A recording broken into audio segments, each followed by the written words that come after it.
Hello, and welcome to Drug Story. I'm Thomas Getz. We'll get back to big shows about specific drugs next week.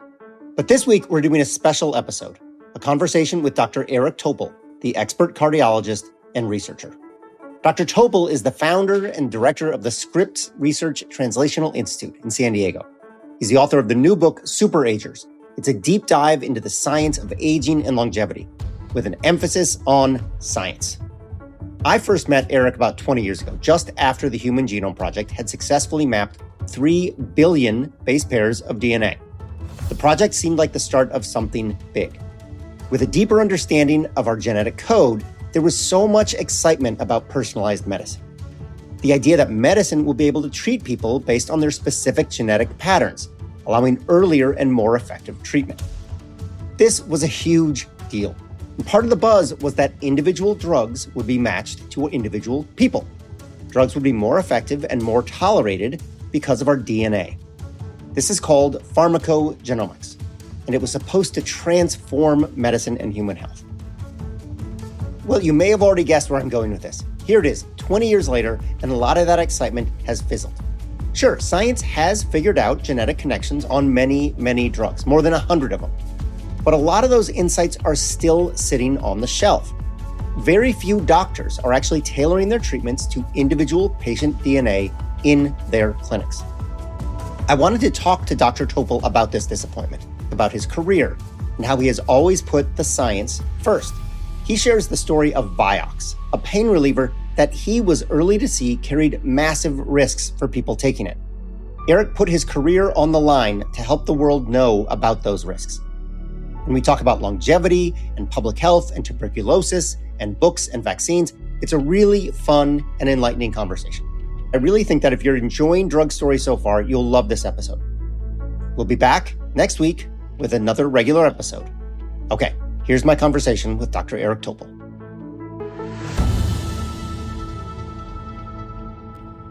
Dr. Topol, if you can explain what pharmacogenomics is and try to capture that moment that we were in about 20 years ago on the heels of the Human Genome Project.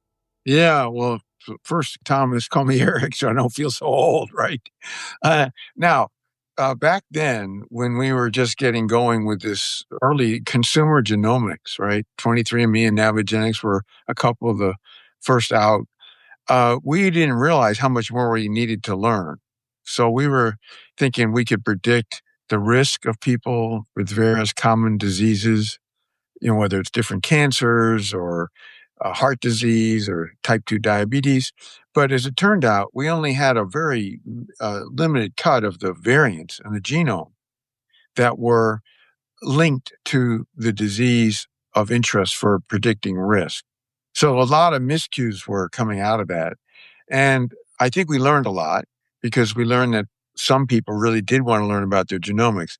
The problem was we didn't have really good data to work with. It took a lot more combing through the genome with hundreds and hundreds of these so-called genome-wide association studies in diverse ancestries too, because it turned out there were very different variants. Some were cosmopolitan that worked across all, but many were unique to Asian or African or certain parts of European ancestry.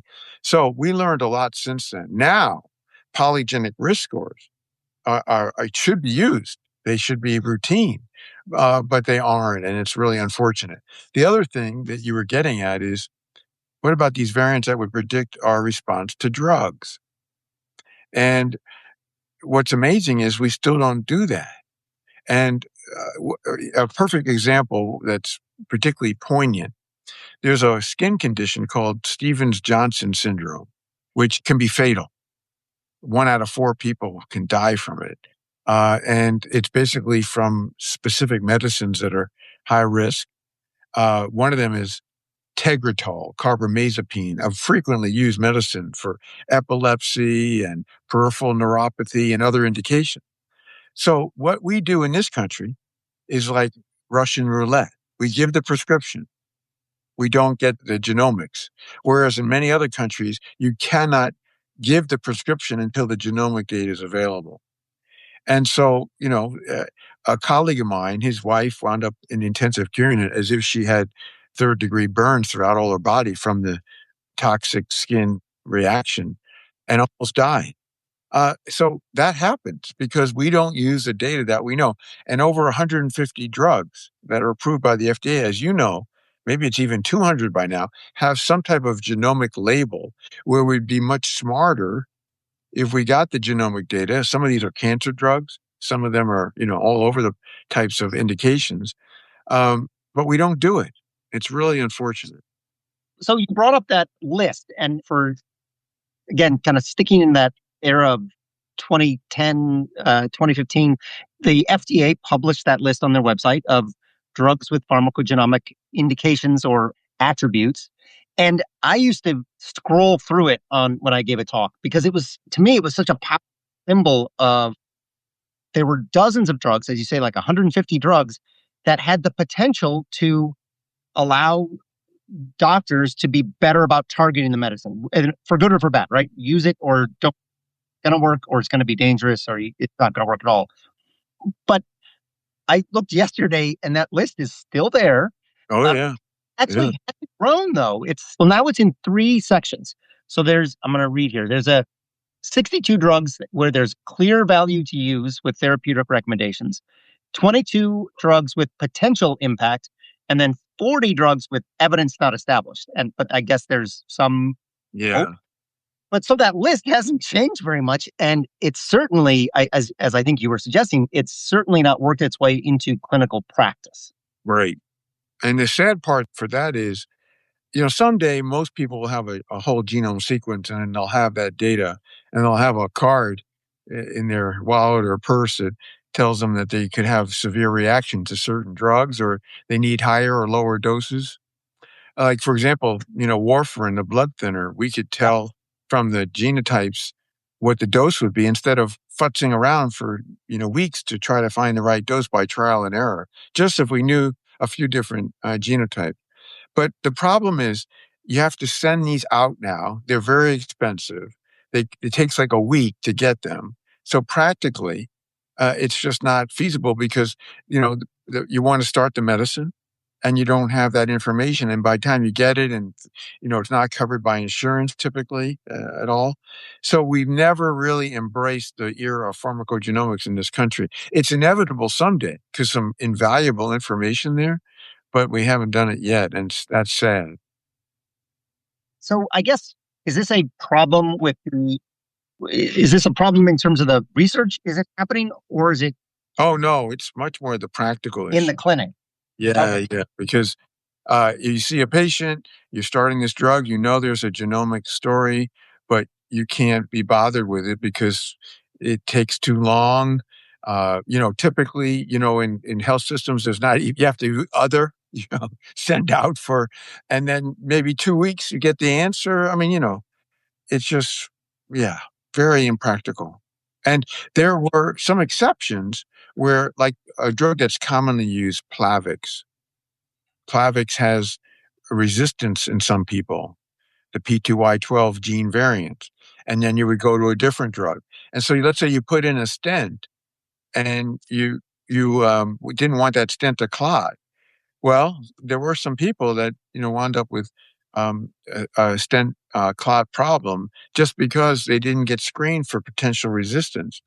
And some labs or different parts of the world, not just in the US and Canada and other places, they actually developed an in-lab assay. You could take a drop of blood and you could find out the genotype, rapidly. But that was a rare exception to this whole story. So are there education efforts? Is there anybody who's trying to kind of revive this promise of pharmacogenomics in the clinic? Not that I know of. I mean, there should be. One of the big steps was to get sequencing down to a couple $100, making it affordable. And there was a paper just this week in Australia where they did whole genome sequencing in a large population. They found all kinds of things that was, people that had high risk for a sudden death or for cancer, or these certain syndromes that, these so-called pathogenic genes. But someday it'll be, you'll know all your pharmacogenomic relevant interactions. We're not geared up for it and we're not promoting it. There's no effort in this. there's no one behind this movement, unfortunately. Yeah. When I look at the list, like there's statins that have a possible genetic indication, which could, as I understand it, exacerbate side effects. There's antidepressants like sertraline, very common, actually the most prescribed antidepressant, which has a high indication of genetic interaction, whether it works or not. And it's staggering that kind of opportunity to kind of optimize a treatment is just being used. Yes, I agree. It's one of these many examples of when there's this compartment or orbit of medical knowledge, and then there's another huge chasm, another orbit or compartment of medical practice, and they don't connect at all. And this is, kind of an exemplar of that. Right. And now, correct me if I'm wrong, but is oncology an exception? It's an exception, but even there, it's not used as widely as it should, because you would know, like, for example, drugs like 5-fluorouracil, very commonly used chemotherapeutic drug, and many others, you would be able to predict side effects and how, dose, metabolism of some of these drugs.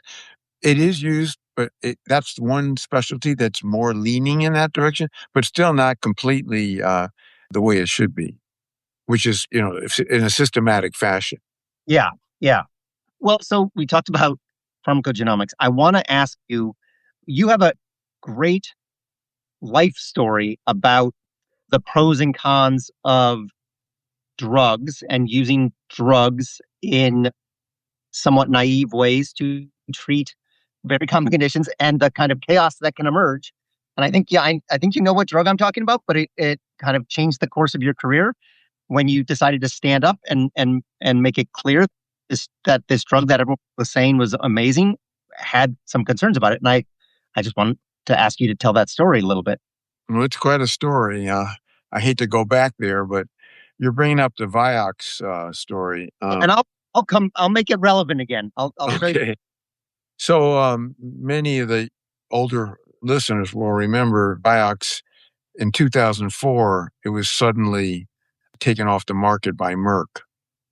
But 3 years to that date prior, we had published a paper in JAMA to say that this drug had serious issues with heart attacks and strokes, but particularly heart attacks, that were not being acknowledged by Merck.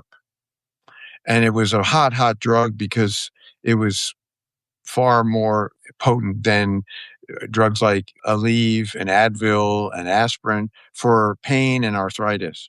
So it was widely used. And so when we wrote that paper in 2001, and the front page of the Wall Street Journal, I said, this could be a public health disaster. And who would have known that, 3 years later, it took them that long to finally take the drug off the market. The problem then was the CEO of Merck, Ray Gilmartin at the time, he got a big press conference about why they're taking the drug off the market. And he said, we just now saw the signal. And that really was hard to take because it was there 3 years ago. And they tried to destroy our publication. They even pressured the editor of JAMA that if she published our paper, they would sue the JAMA, which they never did. But they also, pressured us directly. So anyway, I didn't like that, and I wrote a op-ed, my first op-ed ever, in the New York Times, which they renamed it as a good riddance to a bad drug. Now, that was kind of strong, but the point I was trying to make was we've known about this for years, and the company needs to be, much more in touch with the harm that it could be inducing. Now, since that time, there's been no accountability by Merck. That is, they got off all their lawsuits, class action suits. They just appealed and appealed and appealed, and they should have been indicted. The senior management who knew what was happening, they had emails that showed they knew about the heart attack problem. But that's the problem we have right now is you can market a drug, you can know about unanticipated side effects and come up with stories to try to, their story was, oh, well, it was compared to naproxen and naproxen's protective. Well, no, that's not the story. The story was that Vioxx, now I took Vioxx it was really very effective. I had, a lot of knee arthritis, but I probably would still take it if it was at the right dose. But they were pushing the dose to get the maximum, and that's where we started to see the clotting for the heart attack drug. Anyway, it was a lesson that we keep seeing, Thomas. I mean, I remember you telling me that story 15 years ago, and I remember the first time that I really learned that like the clinical trials are not enough. We have to look at what happens to drugs in the real world. Yeah. Just last week, you wrote a great essay about aspirin, which, used for hundreds of years or 100 and being used for heart disease for decades. And yet, again, this is a prompt for you, but the evidence shows us that it's not as benign as we think it is. Yeah, I mean, it's almost inculcated in the public to take this low dose aspirin, and then for our president to take 4 times as much against advice. But when you look at the data, as you said, that has come out since the early days of low dose aspirin being advocated, we've learned that people 70 and older are at very high risk. So unless they already have heart disease, which was the White House gave the wrong recommendation, anyone over 70, unless they have bona fide, like a stent, a bypass operation, a heart attack, those are the things they shouldn't be taking because the bleeding risk is higher than the benefit. So we're always learning. And the problem is once something is in practice, we don't often rethink it, interrogate it. And, it's really important. You worked for years with, was it Good RX? Yes, I told you to go to X, and we started a nice public health economic data science there doing research. That was what started me on this.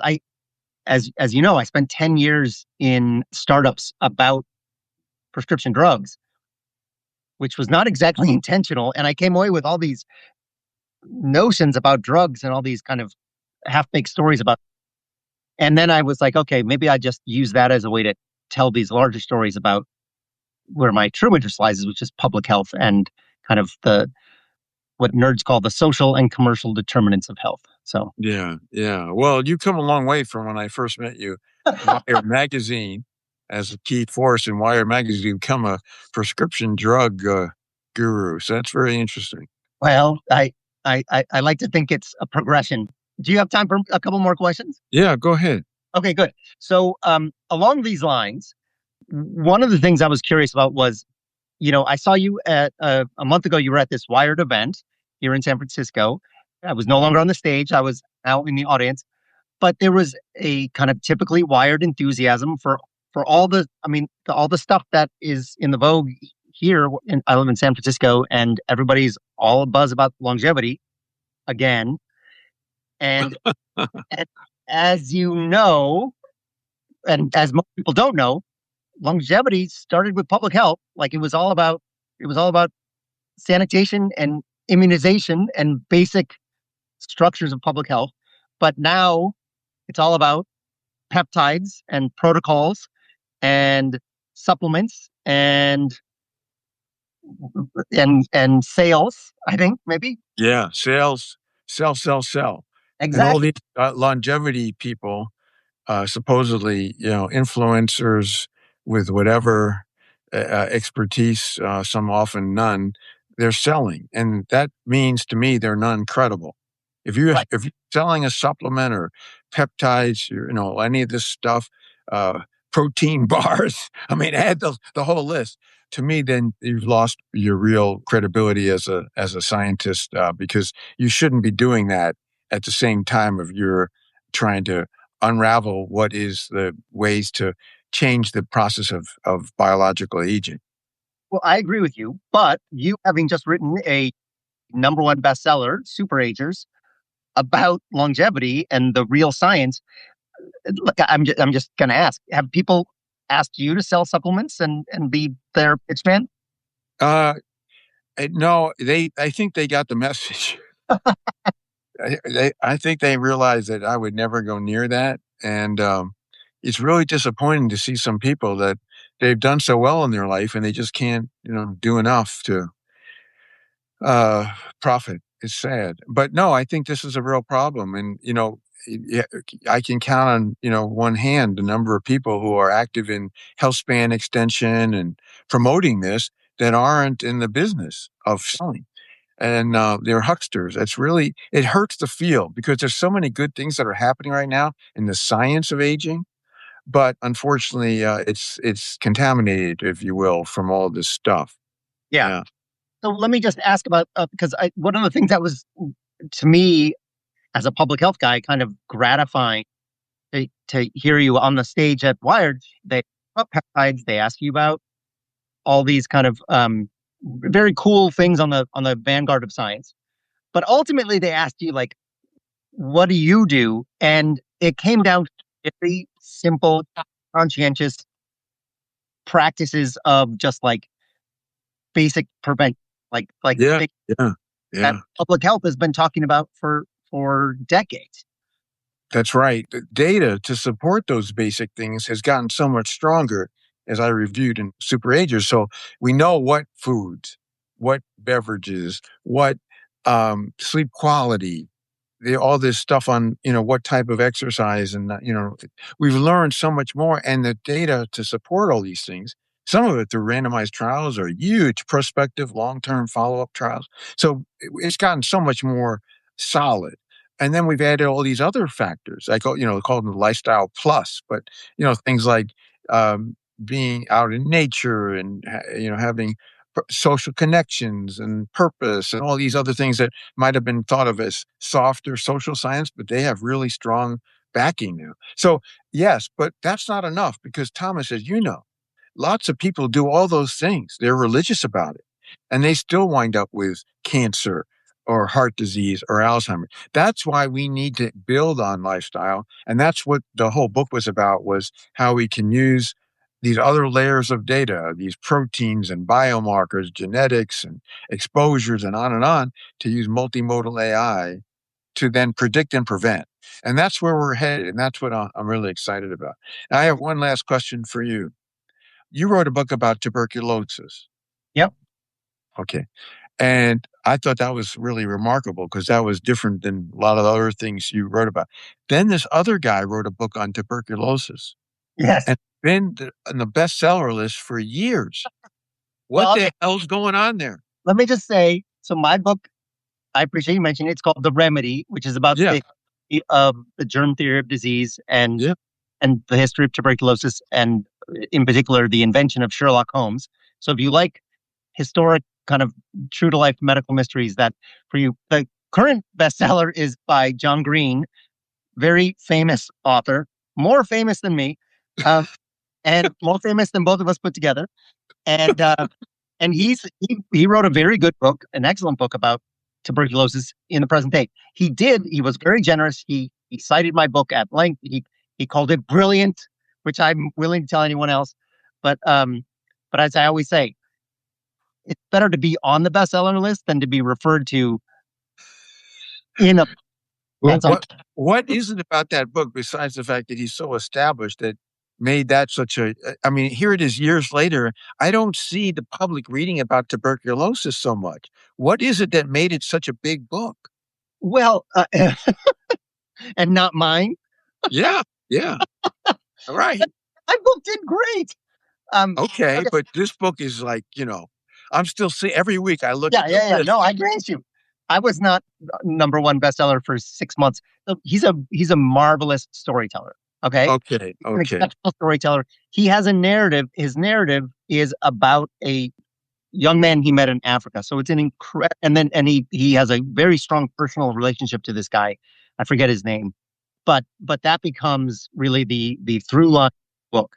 And he also makes a amazing point in that book, which comes back to our conversation and comes back to the Drug Story podcast, which is, it is absurd that for any condition, including tuberculosis, but for any condition that exists right now, where we have an effective treatment that is tantamount to a cure, it is absurd that anybody in the world should go without that cure. Mm-hmm. And Mm-hmm. that is the case with tuberculosis. Still, Yeah. that we have cures on hand that are not getting to the people. And he made that argument. I did not. Yeah, well, I'm all for that, and Yeah. I'm going to go on in the future say we have preventions that we're not using to prevent dreaded diseases, the main three age-related diseases.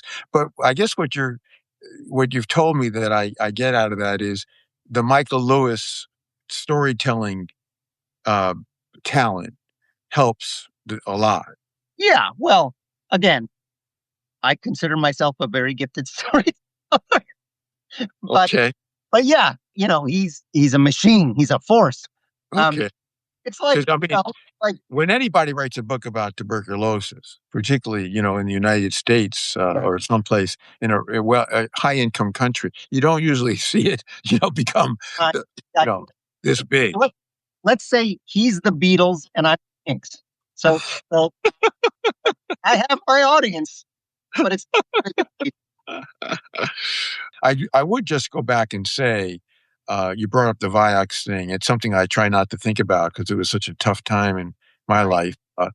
But one thing I'd say is it isn't right that these companies like the opioid companies, Purdue Pharma, the Sackler family, and many of the others that have gotten away with this stuff. And it isn't right that they're somehow immune. Their senior management that makes these decisions that they unknowingly hurt people. That should not be accepted by and to be able to, like, for example, Purdue Pharma and all these other drugs where they go ahead and they do settlements, that mostly go to the lawyers and not the injured people. And but what about these people that are in control of marketing drugs and knowing they're harmful? That still, it eats me inside that we allow that. And until something happens, this will continue. And, that was a story that's 20 some years old, all right, that Vioxx. And there's been several more since then, and there will be more until we get some teeth into this. Yeah. No, and I grant you all that, and I agree. I am always careful to say, because everyone asks me, "Are you anti-pharma?" And I'm very clear. I'm not anti-pharma. If we have drugs that work and help people, that is a good thing. I think some of the structures that we've created, like the patent system, like the pharma companies pricing drugs without any kind of government negotiation, some of these mechanisms are easily or are readily exploited by companies to maximize profits and to maximize usage. And unfortunately, sometimes patient harm is an allowable risk. Yeah. There is a moral line there that I think, unfortunately, it's not a legal line, it's a moral line. Sure. No, and I accept that, we have some real incredible progress that's been made by biopharma, right? I mean, no question. I'm going to put out tonight the another Substack on the shingles vaccine, which is doing things that just, slowing aging and, preventing the Alzheimer's disease. I mean, that came out of pharma. These are great contributions. You mentioned the GLP-1, a whole family of drugs, which is going to get built on. A lot of people think that we've reached some kind of early plateau, and there's 10 more of these gut hormone mimetics and things to build on, triple receptors, quadruple receptors. These are really extraordinary. It's just the lack of liability, the lack of accountability. That's the only thing that concerns me. But otherwise, I'm with you. Anyway, thank you for your conversation, and I'll be tuning in. Thanks for wearing the gingham. Take care, Thomas.